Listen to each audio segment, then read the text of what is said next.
یا پچھلے جلسے لاہور کی طرح دوبارہ ان کی طرف لوگوں کی آمد کا سلسلہ شروع ہوا تو پھر میں سمجھتا ہوں کہ یہ جلسہ ایک بنیادی عامل ثابت ہوگا تحریک انصاف کے مستقبل کے حوالے سے، یا پھر ہم اس کو اس تناظر میں کامیاب ترین جلسہ قرار دے سکتے ہیں۔ سلیم صاحب، یار بڑی امپورٹنٹ بات کیا، میرے ساتھ رہے گا کیونکہ اس پروگرام میں جو ہے میں ایک دو اور ایشوز بھی اس پہ آپ کی رائے لیتا رہوں گا۔ پاکستان تحریک انصاف کو ریپرزینٹ کر رہے ہیں ینگ فیس سے بیرسٹر احتشام امیر الدین۔ بیرسٹر صاحب، جلسہ جو رائے آئی انبائسڈ رائے، اس میں تو بہت امپریسو جلسہ تھا، ظفر علی شاہ صاحب خود بھی مان رہے ہیں، لیکن مجھے آپ سے جو سوال کرنا ہے وہ یہ ہے کہ یہ بھی رائے ہے کہ یہ جلسہ جو ہے شاید وہ پیرامیٹر ثابت نہ ہو جس کی بیس پہ ایک الیکشن کلین سویپ کیا جا سکتا ہے یا ایون میجورٹی لیا سکتی ہے۔ کس حد تک ایگری کریں گے آپ شامی صاحب اور سلیم صافی صاحب سے؟ میرا خیال ہے، بہت شکریہ پروگرام میں دعوت دینے کے لیے۔ میرا خیال ہے جی کہ ایک چیز جس بات کا احساس ابھی لوگوں کو ہو نہیں رہا مکمل طریقے سے، اور جس کا احساس آگے جا کے ہو جائے گا انشاءاللہ بہت جلدی، وہ یہ ہے کہ یہ کسی ریگولر مین سٹریم پولیٹیکل پارٹی کا جلسہ نہیں تھا، یہ باقاعدہ طور پہ ایک نظریاتی تحریک کا ایونٹ تھا۔ ایک تحریک نے ایک بار پھر سے جنم لیا ہے اس جلسے کے تھرو، اور جس طرح سے آج سے 73 برس پہلے اسی جگہ پر، اسی مقام پر ایک تاریخ رقم ہوئی تھی جس کے نتیجے میں مملکت خداداد پاکستان بنی تھی، آج پھر تاریخ رقم ہوئی ہے۔ اور اس بار یہ فیصلہ ہوا ہے، یہ عزم ہوا ہے، اس بار ارادہ یہ ہے کہ پہلے پاکستان بنایا تھا، اب نیا پاکستان بنانا ہے، جس کا مطلب یہ ہے۔ لیکن آپ سمجھتے ہیں ٹرانسفر ہو جائے گا یہ الیکٹورل؟ جی بالکل ہوگا انشاءاللہ۔ اور میں آپ کو ایک بات بتاؤں کہ یہ الیکٹیبلٹی، یہ جتنی بھی باتیں ہیں نا، میں ان سے اگری نہیں کرتا، یہ تمام حقائق جو ہے نا یہ غلط ثابت ہو جائیں گے۔ کس طرح؟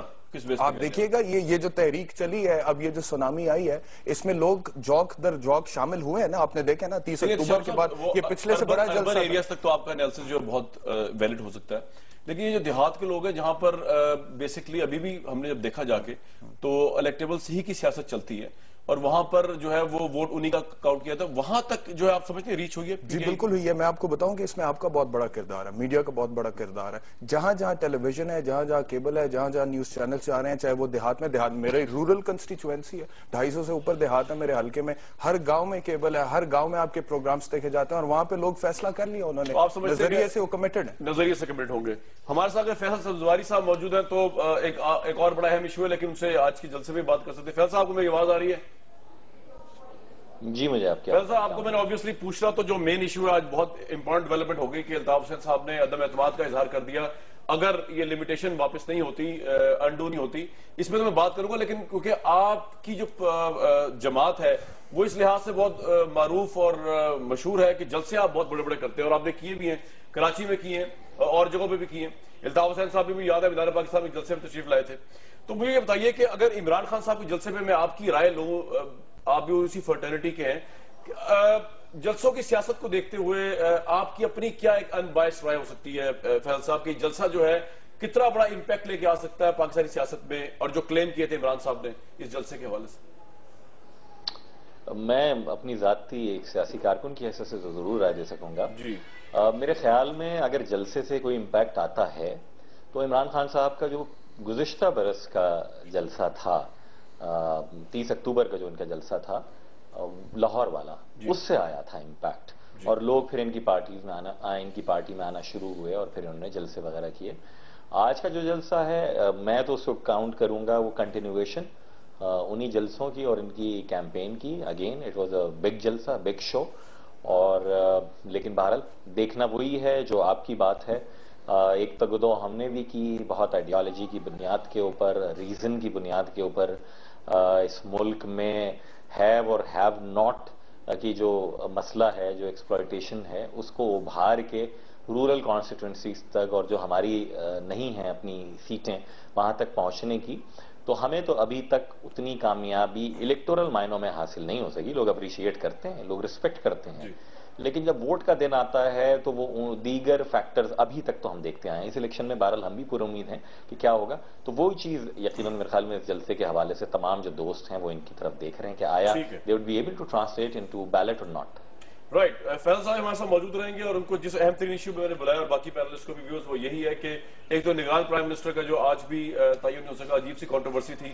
سندھ کے جو ممبر تھے وہ پہلے بتایا گیا کہ وی سیٹ ان کا ٹھیک نہیں، اس کے بعد بتایا گیا کہ وہ آ رہے ہیں. اس کے بعد آئی تھنک جب وہ آگے 7 بجے کی فلائٹ سے اگر پہنچ گئے تو چیف الیکشن کمشنر جو ہیں وہ اجلاس سے چلے گئے اور بتایا گیا کہ وہ بیمار ہو گئے. اب آج کا دعویٰ تھا الیکشن کمیشنر پاکستان کا کہ وہ نگران پرائم منسٹر چن لیں گے، لیکن نہیں چن سکے. کل کا ایک اور دن ان کے پاس موجود ہے، لیکن اس سے ہی بڑھ کے ڈیولپمنٹ ہوئی ہے وہ یہ کہ چیف الیکشن کمشنر نے جو حلقہ بندیاں کی ہیں ابھی کراچی کے اندر، جن میں 3 نیشنل اسمبلی کی سیٹس اور 8 صوبائی سیٹس ہیں، اس کے اوپر ایم کیو ایم نے پروٹیسٹ کیا. نہ صرف الیکشن کمیشن کے باہر پروٹیسٹ کیا، فیصل صاحب اس کو لیڈ کر رہے تھے، بلکہ اس سے بڑھ کے الطاف حسین صاحب نے جو ہے عدم اعتماد کا اظہار کر دیا ہے چیف الیکشن کمشنر پہ. ہم پوچھیں گے اس کے کانسیکوئنس کیا ہو سکتے ہیں اور کیا یہ عدم اعتماد ان پہ ہے یا چیف جسٹس پہ ہے، کیونکہ الیکشن کمشنر تو کہہ چکے تھے کہ حلقہ بندیاں ہونا ممکن نہیں اتنے کم ٹائم میں، لیکن چیف جسٹس صاحب کا پریشر تھا اپنے فیصلے کے ذریعے کہ آپ حلقہ بندیاں کروائیں اور اس کو امپلیمنٹ کریں.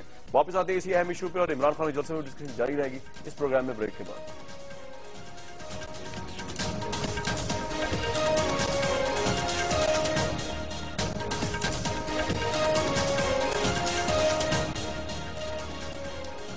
پروگرام میں دوبارہ وارم ویلکم. عمران خان صاحب نے آج 23 مارچ جلسہ کیا لاہور میں، جن لوگوں نے دیکھا وہ کہہ رہے ہیں امپریسو جلسہ ہے، لیکن ساتھ ساتھ یہ بھی کہہ رہے ہیں انالسٹ، انڈیپینڈنٹ انالسٹ کہ یہ کوئی پیرامیٹر نہیں ہے اس چیز کا کہ شاید یہ جلسے کا امپیکٹ جو ہے وہ پورے کلین سویپ یا ایون میجورٹی دے دے کسی بھی پارٹی کو یا for that purpose P T I کو. سلیم صاحب، اگر میں آپ سے یہ پوچھوں کہ عمران صاحب نے آج کے جلسے میں ایک اہم بات کر دی کہ 6 وعدے انہوں نے کیے، میرے حساب سے بڑی انٹرسٹنگ بات اس لیے ہے کہ لگ ایسے رہا ہے کہ ہمیشہ کون سچ بولوں گا. انہوں نے ایک وعدہ یہ کیا جینا مرنا پاکستان کے لیے ہوگا، اقتدار سے فائدہ نہیں اٹھاؤں گا، نہ اٹھانے دوں گا، ایٹسیکٹرا، ٹیکس چوری وغیرہ. تو کیا پاکستان کے سیاستدان جو ہے وہ ان کو وعدہ کرنا پڑے گا؟ ادروائز ہماری سیاست میں یہ سب کچھ نہیں ہے آپ کے خیال میں سلیم صاحب؟ لوگ جھوٹ بولتے ہیں، پاکستان جینا مرنا نہیں ہے سیاستدانوں کا، اتنی قحط رجالی ہے. سیاست میں تو صرف جھوٹ ہی ہے، ایسا نہیں ہے کہ سیاست میں جھوٹ نہیں ہے، بلکہ سیاست میں میکسیمم جھوٹ ہی ہے. دوسری بات یہ کہ میں سمجھتا ہوں کہ آج کے جلسے اور خصوصاً ان کی تقریر میں ایک بہتری اور ایک مثبت تبدیلی مجھے یہ نظر آئی کہ عمران خان صاحب جس طرح سخت الفاظ استعمال کیے کرتے تھے منافق کا اور چور کا اور ڈاکو کا اپنی سیاسی مخالفین کے لیے، تو آج انہوں نے ایسا نہیں کیا اور میرے خیال میں یہ قابل ستائش تبدیلی ہے. دوسرا، ایک جو تبدیلی جتنی اور جتنا جذبہ مجھے چینج جتنا گراؤنڈ پہ یعنی جلسے کے حاضرین میں تھا، اتنا ہی سٹیج پہ وہ تبدیلی نظر نہیں آئی، بلکہ سٹیج پہ زیادہ تر سٹیٹس کو ہمیں دیکھنے کو ملا. ایک طرف قریشی صاحب تھے، دوسری طرف ایک دوسرے ایکس وزیر خارجہ سردار آصف احمد علی صاحب نظر آ رہے تھے. تو میکسیمم سٹیج پہ وہ لوگ نظر آ رہے تھے جو کہ سٹیٹس کو کی علامت ہے یا جو الیکٹیبل ہیں، اور جس کو ابھی تحریک انصاف کے دوست ہمارے کہہ رہے ہیں کہ الیکٹیبل کا آنا جانا کوئی زیادہ اہم نہیں ہے ان کے لیے. لیکن میں سمجھتا ہوں کہ عمران صاحب یہ بہت بڑا رسک لے رہے ہیں قوم کے ساتھ یہ وعدہ کر کے کہ وہ کبھی جھوٹ نہیں بولیں گے، کیونکہ پاکستانی سیاست بلکہ میں کہوں گا صحافت میں بھی اس وعدے پہ عمل کرنا اگر ناممکن نہیں تو مشکل ضرور ہے. مثلا اسی تقریر میں انہوں نے ایک ریفرنس دی کہ وزیرستان جانے کی بات کی. اب حالانکہ ہم سب جانتے ہیں کہ وہ وزیرستان جانا نہیں تھا بلکہ وہ ٹانک جانا تھا، تو اس جلسے میں بھی انہوں نے ٹانک کو وزیرستان قرار دیا. رائٹ، یعنی آپ یہ کہہ رہے ہیں کہ جھوٹ جو ہے وہ کہیں نہ کہیں آ جاتا ہے سیاست میں، تو عمران صاحب مبرر نہیں اس سے. بیرسٹر صاحب ایگری کرتے ہیں؟ آپ بڑی امپورٹنٹ بات کی ہے سلیم صاحب نے. نہیں، میں بالکل بھی اسے ایگری نہیں کرتا. دیکھیے، جو انہوں نے کہا نا کہ میں سچ بولوں گا، ظلم کے خلاف کھڑا ہوں گا، جینا مرنا پاکستان میں، سو آن اینڈ سو فورتھ، یہ نشاندہی کرتا ہے ایک ایسے لیڈر کی جو کہ اپنے نظریے سے کمیٹڈ ہے. اور اسی چیز کو آج ہم نے اسی احساس کو دوبارہ سے اجاگر کیا. مثال کے طور پر پاکستان میں جتنی بھی سیاست ہو رہی ہے پچھلے کافی عرصے سے، اس کی اگر ہم تعریف کریں تو کیا تعریف ہے؟ ذاتی مفادات، کرپشن، ٹھیک ہے، اور مفاہمت کے نام پر اپنے ذاتی اقتدار کو طول دینا، ٹھیک ہے.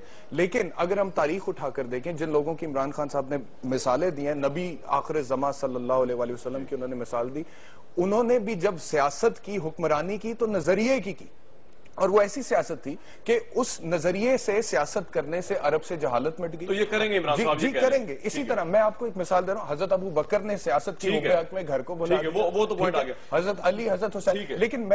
لیکن یہاں پر کیا ہوا کامران صاحب کہ جب سیاست ہوئی تو اس میں ذاتی مفاد شامل ہو گیا، اس میں کرپشن. وہ نہیں کریں گے، میں یہ کہہ رہا ہوں. آپ یہ کہہ رہے ہیں بالکل بھی نہیں کریں گے. یہ صرف جذباتی بات نہیں ہے، یہ بات. صاحب سلیم صاحب سے ایگری کریں گے آپ؟ سلیم صاحب نے ایک ایکسٹریم پوزیشن لی، وہ کہہ رہے ہیں سیاست میں ہوتا ہی جھوٹ ہے، اور انہوں نے مثال بھی دی عمران خان صاحب کی. ٹانک گئے تھے لیکن دعویٰ کر دیا وہاں کا. لیکن بیرسٹر صاحب کہہ رہے ہیں کہ ان کی پارٹی اور جو عمران خان صاحب ہیں وہ جھوٹ نہیں بولیں گے اور چیز دوسرے کام نہیں کریں گے. آپ کا کیا تجربہ ہے میں سیاست کا؟ تجربے کی بات بھی کرتا ہوں اور جو حقیقت ہے. جس کنٹیکسٹ میں سلیم صاحب نے بات کی ہے وہ نارملی یہی کہا جاتا ہے. اور سیاست کیا ہے جی، یہ تو جھوٹ جھاٹ ہوتا ہے، بکواس ہوتی ہے. یہ نارملی یہ ایک بلڈ اپ ہو گئی ہے بات کچھ سیاستدانوں یا سیاسی جماعتوں کے کردار اور کریکٹر کی وجہ سے. ٹھیک ہے. ورنہ کامران صاحب سیاست ایک عبادت ہے، مطلب بالکل عبادت کی طرح ہے. اور میں تو یہاں تک کیا کرتا ہوں کہ جو سیاستدان ہے، جو پالیٹیشین ہے، جو لیڈ کرتا ہے ملک کو، ملک کے مسائل کو، ملک کے عوام کو، وہ آدھا ولی ہوتا ہے. مطلب اب وعدہ یہ کرنا کہ میں سچ بولوں گا، اور یہ سوال یہ نہیں ہے. آلریڈی پالیٹیشنز کا یہ کریکٹر ہو کہ لوگ کہیں کہ یہ آدمی سچا ہے، یہ جھوٹا نہیں ہے، یہ جو کچھ کہہ رہا ہے وہ کرے گا. ٹھیک ہے. بات کہنے کی یہ ہے کہ میں پاکستان کے اپنے عوام سے کچھ چھپاؤں گا نہیں، چونکہ ہمارے بہت سارے حکمران جو ابھی پچھلے ماضی قریب میں رہ چکے ہیں یا کچھ اس سے پہلے، وہ بات قوم کو پتہ نہیں ہوتا، ان کو پتہ ہوتا ہے. ہم باہر سے سنتے ہیں. یہ آپ کا تو تعلق ہے صحافت کی دنیا سے. بی بی سی لگاؤ جی، بی بی سی لگاؤ آپ جی، وہاں سے پتہ لگے گا. تو سوال یہ ہے کہ ایک پالیٹیشنز کا، ایک لیڈر کا، حکمران ہے یا اس میں خلاف میں ہے، اس کا یہ قومی فرض ہے کہ وہ قوم کے سامنے جھوٹ نہ بولے. مطلب یہ تو نارمل پروسیجر ہے. اور دوسری یہ انہوں نے میں تو گھبرا گیا بلکہ جس وقت عمران خان صاحب نے کہا کہ 6 باتیں آپ نے کرنا چاہتا ہوں، 6 پوائنٹ میں بات، تو مجھے تو مجیب الرحمان یاد آ گیا. میں گھبرا گیا. میں کہا لیکن بہرحال انہوں نے بہت اس لحاظ سے کہ میں ظلم کے خلاف جہاد کروں گا، یہ انڈرسٹوڈ ہے. یہ بھی انڈرسٹوڈ ہے. اور ہم پاکستان مسلم لیگ نون جہاد کر رہے ہیں ظلم کے خلاف.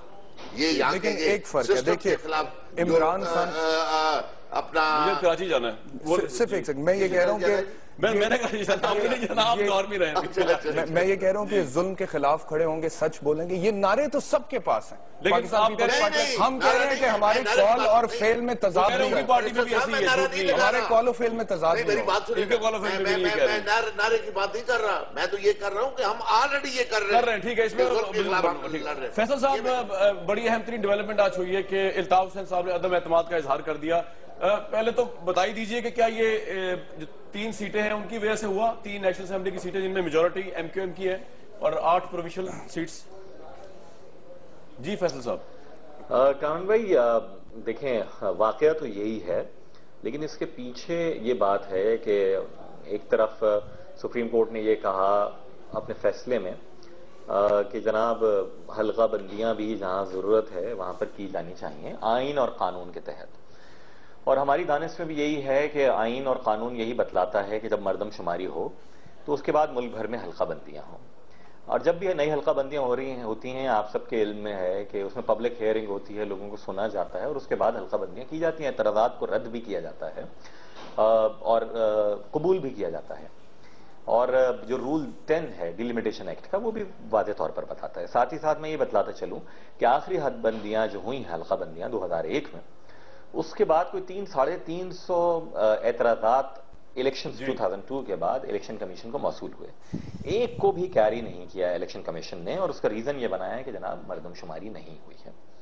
تاہم سپریم کورٹ نے انہیں کہا کہ جی آپ ایسا کیجئے گا. ہمارے سامنے چیف الیکشن کمشنر فخر الدین جی ابراہیم صاحب کا بھی بیان ہے جس میں انہوں نے کہا کہ نہیں جناب حلقہ بندیاں نہیں ہو سکتی اور نہ ہی ہونی چاہیے الیکشن سے پہلے. ہمارا اعتراض یہ ہے کہ الیکشن شیڈیول بتایا جاتا ہے کہ جناب اب الیکشن ہونے والا ہے، اور اچانک انہی چند منٹوں میں ایک نوٹیفیکیشن بھی آ جاتا ہے 11 حلقوں کے متعلق، 3 قومی اسمبلی کے اور 8 صوبائی اسمبلی کے. ہمارا یہ ماننا ہے کہ اگر حلقوں میں رد و بدل، جس کو کوئی کہے مائنر ہے، میں اس کو کہتا ہوں کہ جناب رد و بدل تو رد و بدل ہے.